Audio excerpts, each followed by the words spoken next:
Hard Science by Kyrie Leary on November 11, 2017. Intel 17-qubit chip represents how close we currently are to incorporating quantum computing into our technology. Professors Andrew Childs and Fred Chang weigh in on quantum computing's potential and when it will be ready for practical applications. Scientists have been working for years to make quantum computing a reality, and if progress made in 2017 is anything to go by, it doesn't look like such a far-off dream anymore. This year has seen a number of advancements proving quantum computing is within reach, from the construction of a quantum simulator to the physicists who made quantum states using light. As for the tech going beyond theoretical applications, look no further than China using its quantum satellite to send data to Earth, or IBM testing its quantum computing processor. Of course, you can't talk about quantum computers without bringing up Intel's latest achievement, their 17-qubit superconducting chip. This work is notable because quantum computing has the potential to transform our technology and our world in remarkable ways, and it's all due to how these computers process information.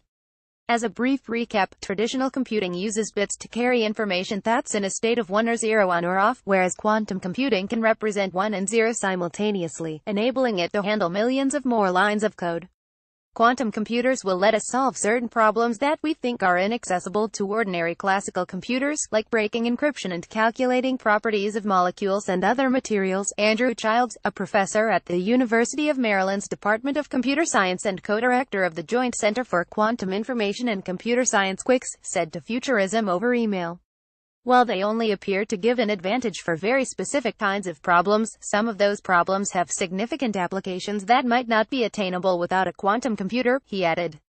Fred Chang, Seymour Goodman professor in the Department of Computer Science at the University of Chicago, took it one step farther, saying there are totally unknown uses for quantum computers that we will discover once we have larger ones. Childs echoes some of Chang's opinion, explaining that such applications are hard to predict with any accuracy.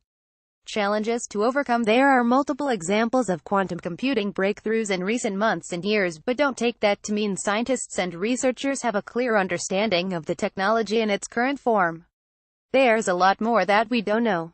To that end, as exciting as the future of quantum computing is, Chang doesn't foresee the technology being used for practical purposes in the extremely near future. No quantum-enhanced iPhones or Macs are coming within the next year. He does believe that the technology will likely arrive during his lifetime. Optimistically, we may demonstrate a practical application in 5 years, Chang said. Even more likely in 10 years.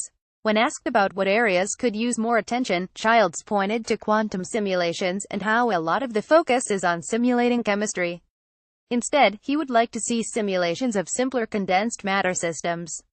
Not only could this be achieved with lower overhead costs, Childs believes it could also have an invaluable impact on the scientific community.